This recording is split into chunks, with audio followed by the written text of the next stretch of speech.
Ma'am, sinisisi po ngayon sa Dolomite Beach ng Duterte admin ang baha doon sa Maynila. Sangayon po ba kayo dito, ma'am, na dapat masagutin ng gobyerno kung nasaan ang 5,500 plus flood control project? Dahil ngayon ay lubog din sa baha ang iba pang lugar sa Pilipinas. Oo. Dapat kasi ang gobyerno, kapag merong reklamo o merong mali silang nakikita, hindi sila nagtuturo ng ibang tao. Ang gagawin nila ay sasabihin nila sa mga tao.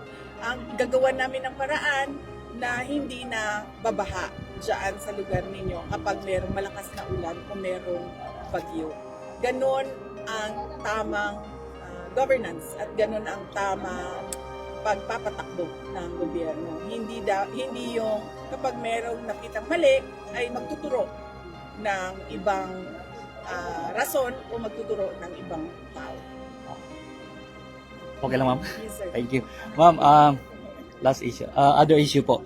As you stand on online gambling, usap-usapan po ito ngayon, ma'am, sa Pilipinas, since marami na po ang naiinganyo dahil pinopromote po ng mga artista o influencer.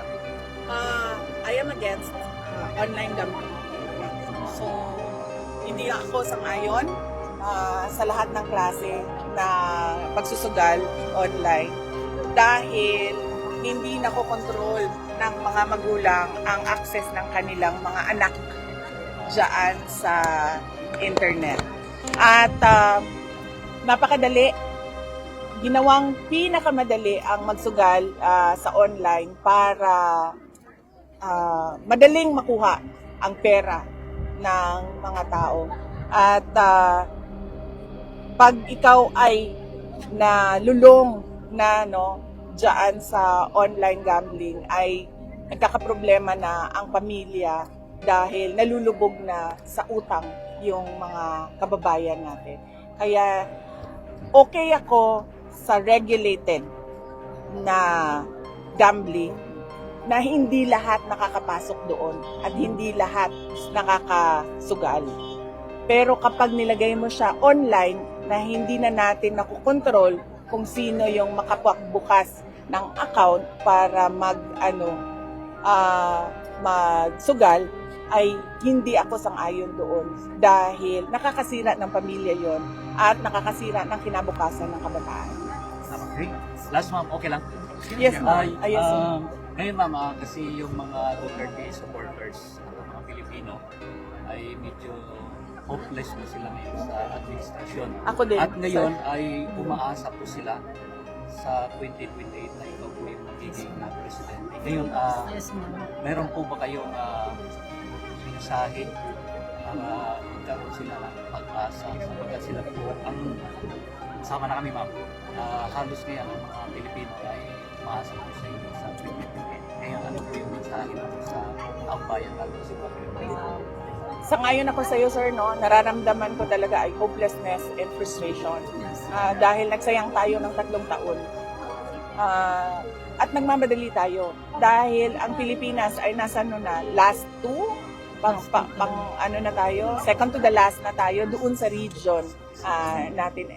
At ayaw natin ng ganun. Dahil ang mga anak natin, ang mga future Filipinos, ayaw natin nabigyan sila ng bansa na wala silang magandang kinabukasan.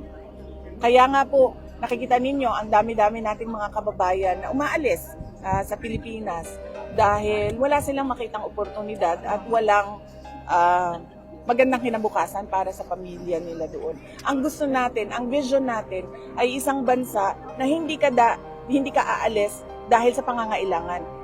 Aalis ka dahil sa kagustuhan. Yun ang pangarap natin para sa ating bansa. Let's go. Okay, Anton? Thank you. Thank you po, BP. Yes, BP. Anton, isa pa. Kanino yan? Sa inyo rin. Oo, sige. Walang problema. Kailangan. Dahan-dahan na po. Huwag kayo magtutulakan. Kawawa naman si BP. Pila.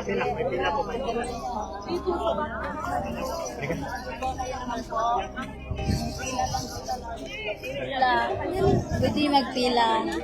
Yes. Pwede magpila. After para pa counseling. For counseling.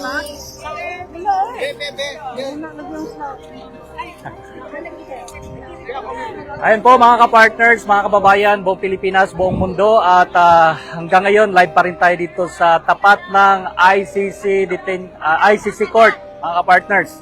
At mamaya abangan po natin ang tuloy-tuloy na rally doon sa Alan Bandrigan dito sa The Hague, Netherlands. Kasama po ang ating mahal na Vice President Sara Duterte at iba pang mga personality mga ka-partners na magsasalita po mamaya. So ngayon ito lang yung prayer rally na ginagawa at nagsasalita po ang ating Vice President Sara Duterte at si Senator Robin Padilla at si Attorney Jimmy Bundok. At mamaya mas marami pa tayong mapapakinggan mga partners na mga positive na mga salita lalo na sa ating Vice President Sara Duterte pagkat gusto niya ipagpapatuloy yung kanyang speech na hindi po niya natapos ngayon mga partners. At mamaya, huwag po kayong bibitaw, huwag po kayong aalis mga ka-partners. Alas 2 po ng hapon magsimula hanggang alas 5. Ngayon, makakausap natin si Boss Dada ng SMNI Banateros. Usapin natin, mga partners. Boss D, mensahe po sa taong bayan. Ayun na. Natin ulit. Okay lang ma'am. Sir, nakalive tayo sir sa SMNI. Gikan sa masa para sa masa and Nightline News. At ngayon kasama natin mga ka-partners si Boss Dada Banateros ng SMNI. Kasama natin ngayon dito sa The Hague, Netherlands. Mayroon po siyang mensahe para sa ating lahat. Ay, syempre, ang mensahe ko unang-una sa lahat sa mga Pilipino dito sa Europe, sa iba't ibang parte ng Europe na umabsent, gumastos ng kanilang sariling pera, hindi binayaran, pumunta rito para sumuporta, manalangin, manawagan na mapauwi na natin si Pangulong Duterte dahil lahat naman tayo pare-parehas ng nais.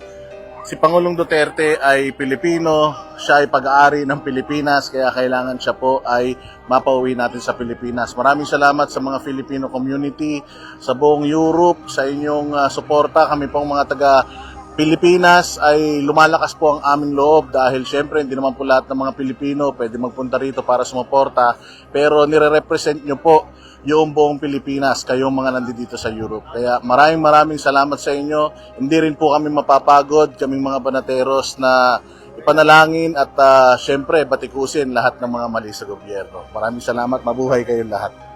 Thank you, Boss D. Ayun po mga partners, abangan po natin mamaya alas 2 kasama si Boss Dada at kasama po si Vice President Sara Duterte at kasama po yung mga personalities na magsasalita sa tuloy-tuloy po nating rally ngayong araw na ito. Yun lang muna ang ating update sa oras na ito mga partners. Ito po si Anton Cero dito sa The Hague, Netherlands, SMNI News.